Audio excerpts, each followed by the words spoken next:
Agora, no canal da CHC Advocacia, vai passar um vídeo que explica tudo o que você precisa saber sobre um assunto que causa tremendas confusões em patrões e empregados. Grande confusão. Vai ter muita confusão. Uma confusão em busca de confusão. As férias é imperdível. Aqui é pra você, é pra aprender. A simples menção à palavra férias normalmente desperta sentimentos fortes nas pessoas. É comum relacionar essa palavra a viagens, descanso e tempo em família ou com amigos. Enfim, momentos felizes. O problema é que, às vezes, tanto o patrão quanto o empregado não se atentam para os vários e importantes detalhes que antecedem esse período de afastamento do trabalho. Fica então a pergunta: será que você está por dentro de tudo o que precisa saber sobre as férias? Mas antes da gente embarcar nessa aventura do barulho, eu quero pedir para você se inscrever no nosso canal e ativar o sininho das notificações para você nunca tirar férias da gente.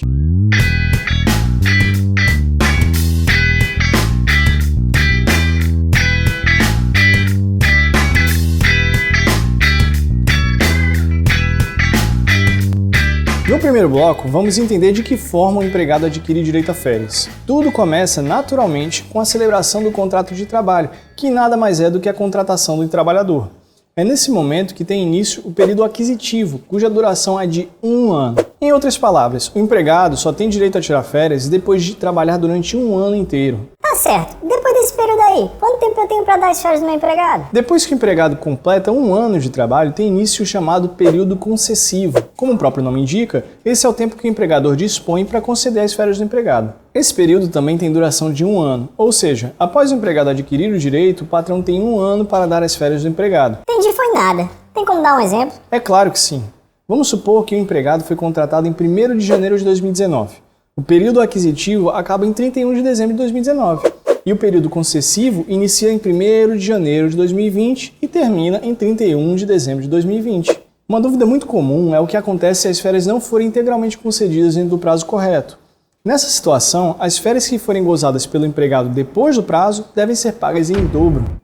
Show me the money. Se só uma parte das férias ultrapassar a data final do período concessivo, apenas essa parte excedente é paga em dobro. Tenho 2 picles, eu tenho 2 picles agora. Mais um detalhe sobre esse ponto é que um novo período aquisitivo tem início no momento em que acaba o período aquisitivo anterior. Para você entender melhor, vamos dar uma continuidade ao exemplo utilizado há pouco. Lembra que o empregado havia sido contratado em 1º de janeiro de 2019 e que dessa forma o primeiro período aquisitivo termina em 31 de dezembro de 2019? Nesse exemplo, o segundo período aquisitivo começa no dia 1º de janeiro de 2020. E termina em 31 de dezembro de 2020 também. Além disso, você lembra que o empregado tira férias no ano de 2020, ou seja, no curso do segundo período aquisitivo, né? Esse tempo conta como sendo trabalhado para fins de contagem de novo período aquisitivo, ok? Significa dizer que o tempo que o empregado está afastado em razão de suas férias é contado normalmente no período aquisitivo que está em curso. O tempo passa. Eu sou o D. Seu filho vai ouvir minha voz dizendo como. No bloco anterior, nós vimos como o empregado adquire as férias e o prazo que o empregador tem para concedê-las. Nesse bloco, então, vamos descobrir a quantos dias de férias o empregado tem direito. A regra é que as férias tenham duração de 30 dias, mas, como todas as regras, essa também tem exceções. A depender do número de faltas injustificadas do empregado no decorrer do período aquisitivo, as férias podem chegar ao ponto de ter duração de apenas 12 dias. Deixa eu explicar melhor como funciona essa redução. As férias serão de 30 dias se houver 5 ou menos faltas injustificadas no curso do período aquisitivo, de 1 ano. A duração é reduzida para 24 dias se forem de 6 a 14 faltas injustificadas. No entanto, se as ausências não justificadas forem de 15 a 23 vezes, as férias são de 18 dias. Na hipótese de um empregado faltar de 24 a 32 vezes sem apresentar justificativa válida, o período de descanso é reduzido para apenas 12 dias. Agora, se forem 33 ou mais faltas injustificadas e esse indivíduo ainda não tiver sido mandado embora, ele perde o direito a tirar férias.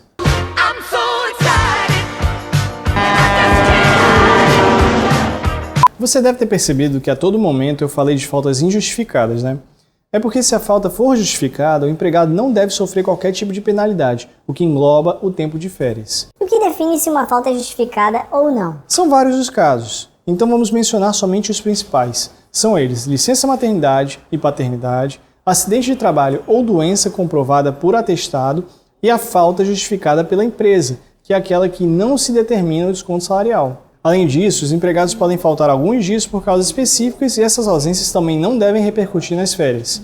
Citamos como exemplo o direito de faltar ao trabalho 2 dias consecutivos em caso de falecimento do cônjuge, ascendente, descendente, irmão ou dependente econômico que assim conste na CTPS, 3 dias consecutivos em virtude de casamento, 1 dia por ano para doar sangue, 2 dias para tirar o título de eleitor ou pelo tempo que se fizer necessário quando tiver que comparecer a juízo e 3 dias por ano para fazer exames preventivos de câncer. Lembra que o empregado não tem férias se faltar injustificadamente 33 vezes ou mais durante o período aquisitivo, sem ser demitido, obviamente? Pois é, existem algumas outras situações que causam a perda das férias. Não há direito a férias se dentro de um mesmo período aquisitivo o trabalhador permanecer em licença com percepção de salário por mais de 30 dias, deixar de trabalhar com percepção do salário por mais de 30 dias em virtude de paralisação dos serviços da empresa e tiver percebido da Previdência Social prestações de acidente de trabalho ou de auxílio-doença por mais de 6 meses. Em qualquer uma dessas hipóteses, as aventuras das férias vão ficar para a próxima. Tragic. Well, since he's dead. É importante lembrar que um novo período aquisitivo tem início quando o empregado retorna ao serviço. É claro. Um último detalhe importante sobre contagem de férias é que é proibido descontar as faltas do empregado do período de férias. O cachorrinho late. Pipoca na panela. Pensei que nossa cabeça é... No bloco 3, vamos falar sobre um dos pontos que mais confundem as pessoas, que é quem define quando o empregado tira férias. Será que o empregado pode escolher tirar férias logo no Natal para aproveitar as loucas aventuras desse período?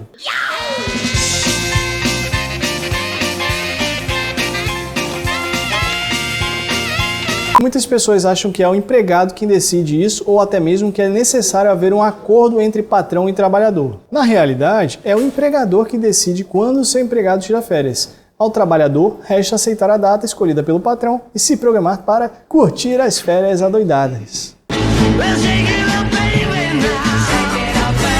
Após a escolha da data, o empregado precisa ser avisado por escrito com antecedência mínima de 30 dias. E as férias não podem iniciar no período de 2 dias anteriores ao feriado ou ao dia de repouso semanal remunerado. É importante saber que o empregador não decide absolutamente tudo sobre as férias. De um lado, ele define a data, de outro, é o empregado quem escolhe se vai ou não vender uma parte das férias, por exemplo. É o que se chama de abono de férias. Segundo a lei, o trabalhador pode vender até 10 dos 30 dias de férias. Se não quiser vender, não há problema. But attention! O abono de férias deve ser requerido até 15 dias antes do término do período aquisitivo. Além de ter muitos detalhes, o próximo bloco é um dos mais importantes sobre férias. Então, a atenção precisa ser máxima para falarmos sobre o pagamento. Assim que se faz. Hoje é sexta-feira. Eu fui pra minha cama.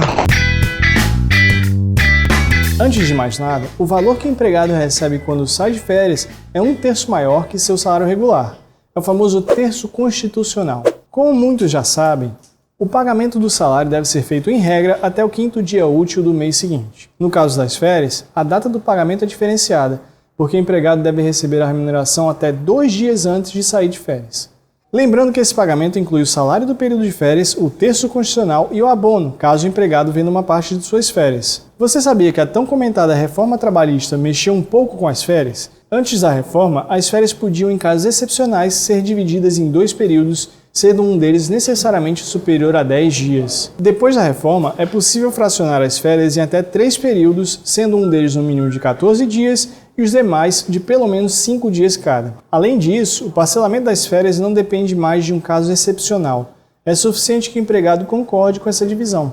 Muitos empregados preferem fracionar porque acham melhor ter 2 ou 3 períodos para se aventurar loucamente em vez de apenas um.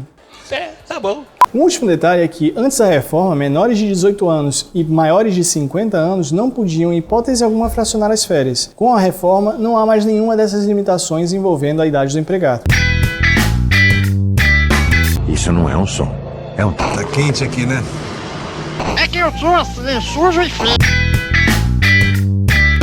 No último bloco, vamos dar uma olhada em como funcionam as férias coletivas. Algumas empresas, por ter um funcionamento menor durante determinado período do ano, optam por suspender as atividades de setores específicos ou até mesmo todo o seu funcionamento. Nesse caso, para reduzir gastos e evitar a logística de férias durante o restante do ano, as empresas concedem as chamadas férias coletivas. Sendo assim, as férias podem ser dadas a todos os empregados de um ou mais setores específicos ou até mesmo da empresa toda. Já imaginou todo esse pessoal programando uma viagem ou um happy hour? As férias coletivas poderão ser fracionadas em até 2 períodos, desde que nenhum deles seja inferior a 10 dias. E atenção, é necessário comunicar essa forma de férias aos sindicatos das categorias dos empregados que irão tirar férias coletivas e à Secretaria de Trabalho do Ministério da Economia. Essa comunicação precisa ser feita com antecedência mínima de 15 dias e deve abordar as datas de início e fim das férias, assim como quais setores da empresa serão englobados. Há um último detalhe que merece destaque. Os empregados contratados há menos de 1 ano devem tirar férias proporcionais por ocasião das férias coletivas, tendo início um novo período aquisitivo quando do fim desse descanso. Pronto, agora você já sabe tudo o que precisa para curtir suas férias e não parar de assistir Sessão da Tarde e viver tremendas e loucas aventuras.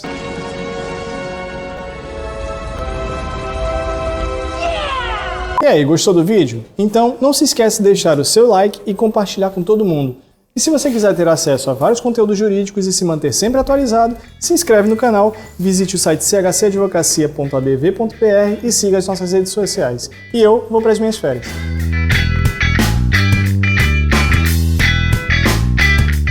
Embarcar nessa aventura. A vez em drobo. Eu vou falar com o meu Alf. Valeu! 3 vezes.